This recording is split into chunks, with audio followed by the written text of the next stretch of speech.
trying to abolish abortion. We're Christians. That's right. Because this is how's that going? What's that? How is that going? Did the work to abolish it? Yeah.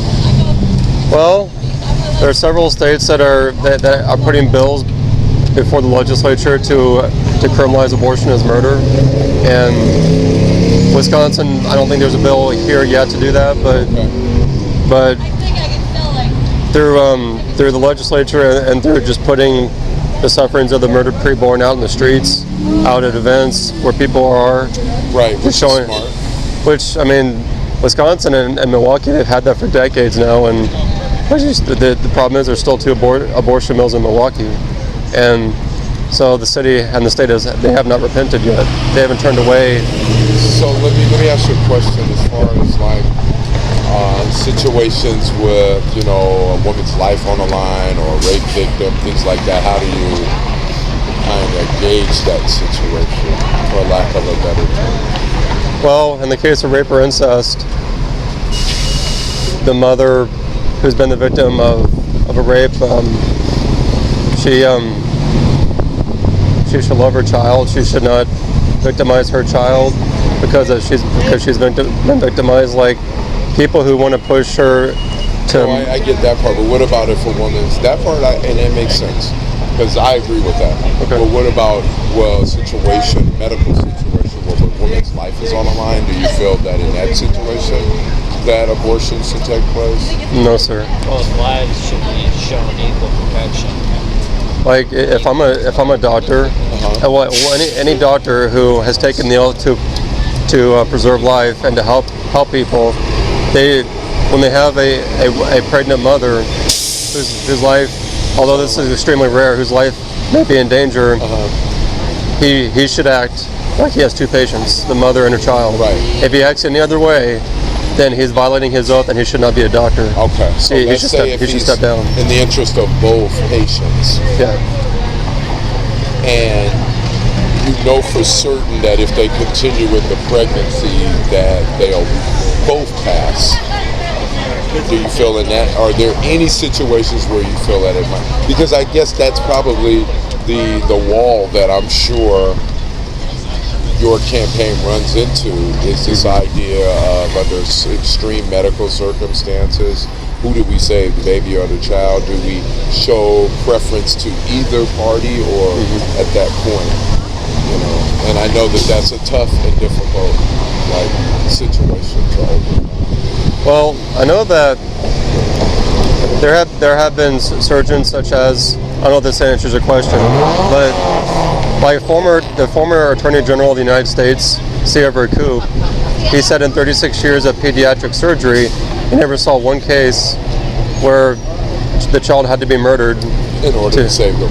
And that's the answer I'm looking for. And I would say, like, even though it's extremely rare, that if it does come to where, like they say that if you don't, as they would say, abort, or I'd say murder the child, the mother's going to die. I ask them, what case can you find where you have to intentionally kill the child, which is murder? Like pull the child out of the body of the mother, and that's not murder. No, just pulling the child out is not murder. No, I agree. And thank you for answering that question, because that kind of that was the only reason why I felt like, from a medicinal standpoint, that option should be available. But if you're saying that there are no cases, or that's so rare that shouldn't even be considered, then I respect that, and I think that certainly makes sense.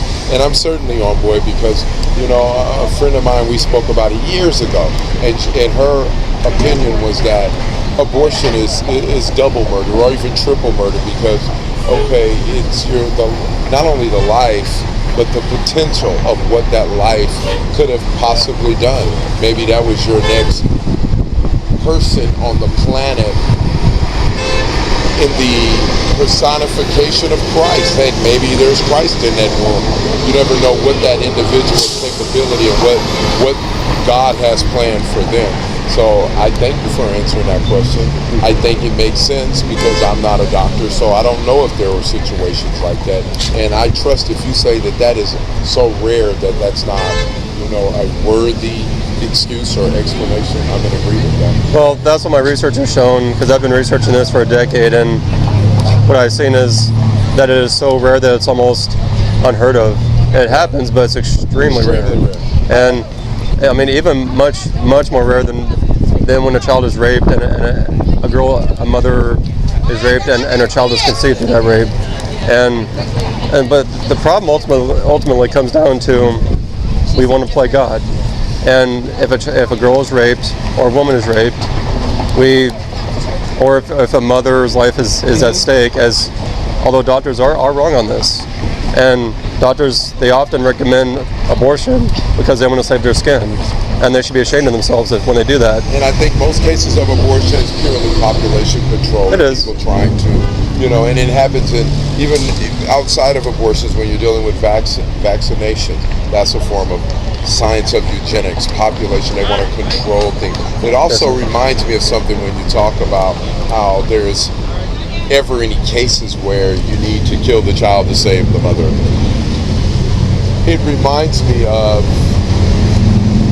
the excuse that people have for consuming animals. I'm looking at McDonald's right now, and I know the horrific things that they participate in and to produce that food supply.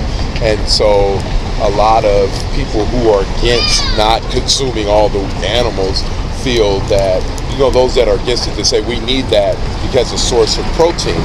I found out that there's rarely any cases of anybody ever going to a doctor, if at all, that has low protein levels, because this whole idea of protein is misleading. So it just reminded me of that. But I'm pro-life, pro-humanity. I still consume flesh at times, but I think it has more to do with just addictive behavior, and this has been a program for me.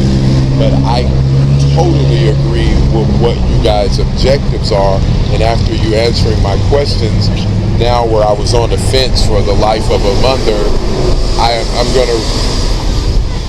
I don't want to do the research. I have so many other things that I'm researching, but I'm just going to take your word that that's true. And well, I mean, I'm in agreement with it. With whatever time you have, I'd say don't even just take my word for it. You can see if what I'm saying is true. I mean, based on my experience and researching, because I'm no expert, that's what I found, and it makes sense because given the idea, or given the assuming it's true that God designed everything. I think we all know that's true. Then, well, I think it's true. I believe God is everything, or he is nothing.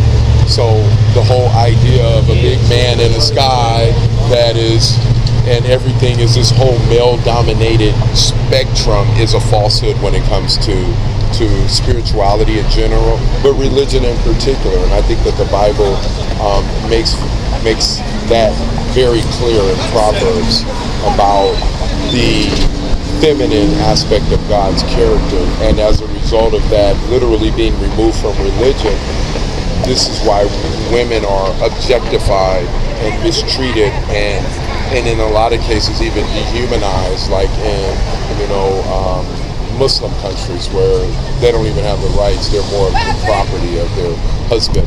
Yeah. So I thank you guys for the work that you're doing. I'd love to shake both of you gentlemen's hands if you don't mind. Keep up the good work. Are you a Christian? Absolutely. I'm a follower of the Ethiopian Orthodox Church, which was probably one of the first Christian nations, if not the first Christian nations. Matter of fact, that's my research. That's why I said I don't really have time to dive into that, although I feel it's important, and I respect that there are other people that are able to do the research. But my research over the last 25 years have been on the origins of not only the Christ consciousness, but the big divide of the Christian community that happened hundreds of thousands of years ago at the Conference of Nicaea, where the Orthodox faith, the original Orthodox faith, separated from Rome, Catholicism, and what we know as Western Christianity, and they separated on the nature of Christ, meaning that the original Christ concept was that not only was Christ completely human, he was completely divine, but his divinity speaks to the divinity of humanity because we're the children of God. We're the byproduct of the supreme being. So, for example, if my dog has a litter and it comes out cats, that's a problem. So if God has children and they're not gods, that's a problem. So modern religion and Christianity separated humanity from their divinity, and that's in my research why men act like animals, because we have lost our divinity and we don't understand the power that we possess by being the divine children of the supreme being. Kind of where I'm at, and I believe that Christianity as we know it today is because of the hundreds and hundreds of denominations have divided Christ, cut him up into pieces, and all have stated that we have the truth, but there's only one truth, and there's only one God. Jesus Christ. Amen. You guys enjoy your day. Keep up the good work. Yes, sir. Thank you.